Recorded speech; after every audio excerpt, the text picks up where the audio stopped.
going, guys? Skylick here. I'm here to introduce you to the game of Yu-Gi-Oh! Now, what is Yu-Gi-Oh? Why is it getting more popular? Why is it so much fun? All those answers and more right now. So Yu-Gi-Oh! Is a big trading card game that's been around for the past 20 years. And it involves summoning monsters, activating cards, and just destroying your opponents in an epic card battle.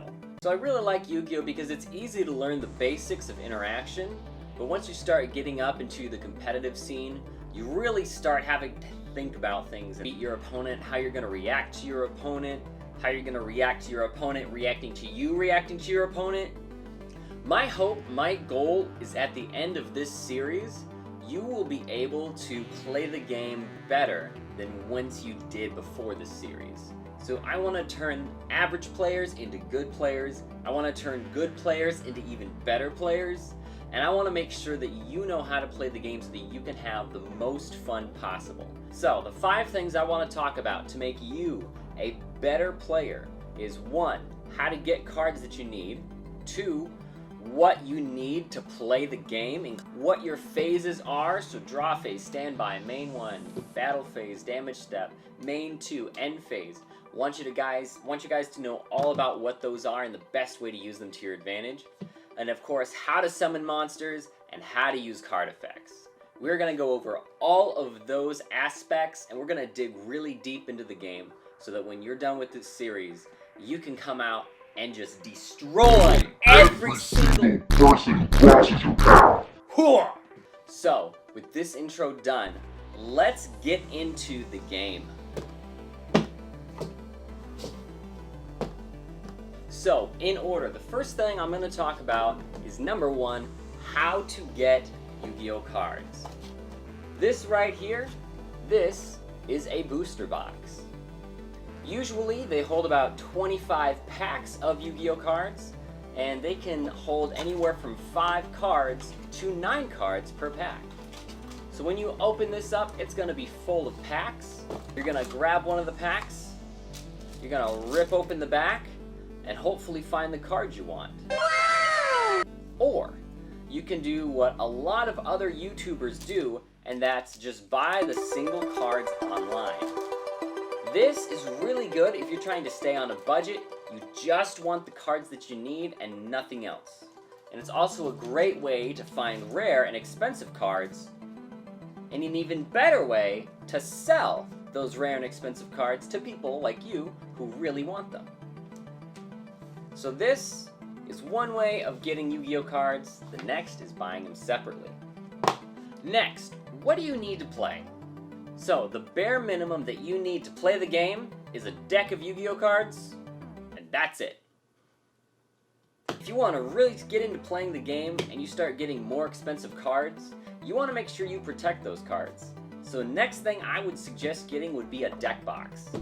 You can put your deck in here, you can keep your cards safe from being dropped or bent. This is a really good, productive way to care for your cards and make sure that they retain their value. Because you will find out that Yu-Gi-Oh! Is basically a game of stocks. You invest in a certain archetype early when it's coming out, you sell it when it starts to get old and outdated, you save the collector cards so that they gain value year by year. It can be a big money-making game if you're into it that way. So the 2 deck boxes that I would always recommend are either this shortstop deck box where it just fits your deck, nothing else, and this double tower deck box which can fit your deck and also has another compartment for dice or counters or things of that. I think these are a really nice one. You can find these at your local game stores, or you can find them at places like Walmart or Meijer, either right at the front or in the games section. But they are a great way to kind of keep your deck and all your cards nice, and also to make sure that they're stored in a proper way. The next thing you're going to want to get is a mat.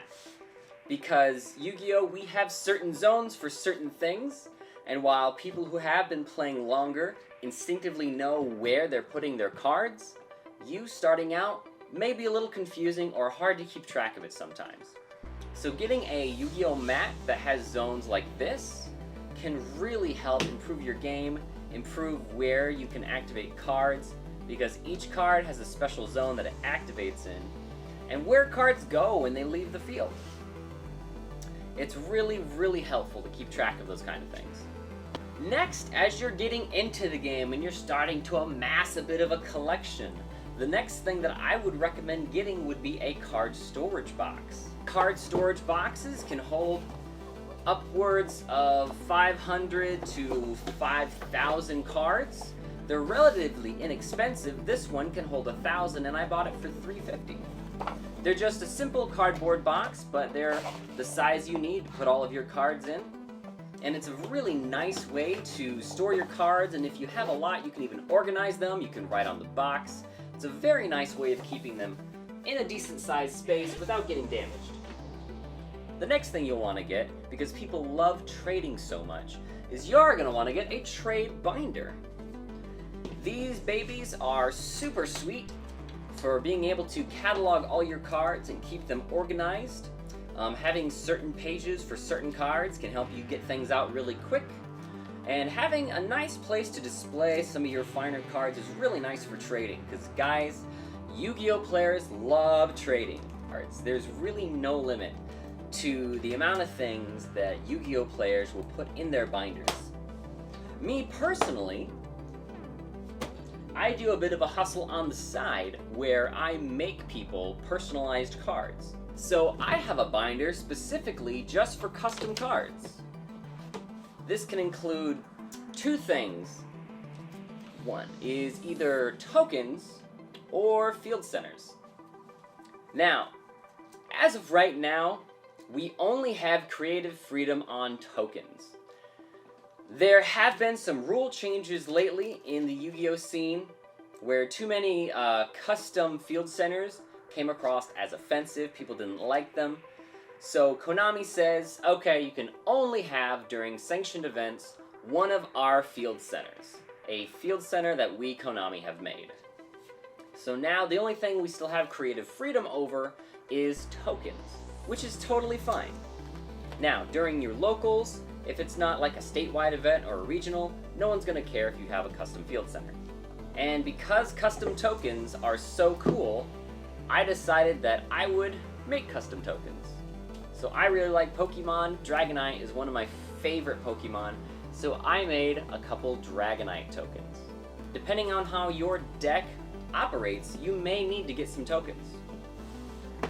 So the next thing you will need is dice, because dice are used for a number of different things of keeping track of turns a card activates, keeping track of how many counters a card has, or even keeping track of attack gain. So dice, I would always recommend at least 2.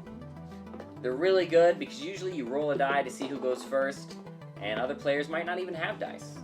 So I'd say the next thing you should get from your deck box and everything else is dice. And then, eventually, after you've amassed a collection, you've gone more competitive, you've got a lot of cards you want to keep track of, you want to keep your cards safe, the best thing that you can get is an anti-theft backpack. I went all out. I splurged. I spent a bit of money. But I got Ultimate Guard's anti-theft backpack.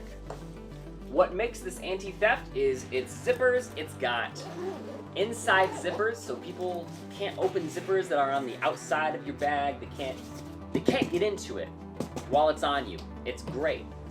It's got a little pocket down here that I put my glasses in. I've got my Yu-Gi-Oh wallet in there. And it comes with a pocket so you can... It comes with a pocket that holds a battery pack that you can plug your phone into. So for long events, this is a really, really good backpack. And it's red and black, and I think that's just totally cool. I think it's a really cool color scheme. Some of its pockets you can put your credit cards in, and they're RFID protected, so people can't scan your credit cards and grab your information. Honestly, I think that the Ultimate Guard backpacks are some of the best. Hashtag not sponsored, but if I could be, that'd be awesome. I would love to get some Ultimate Guard stuff. Which leads me to the next thing.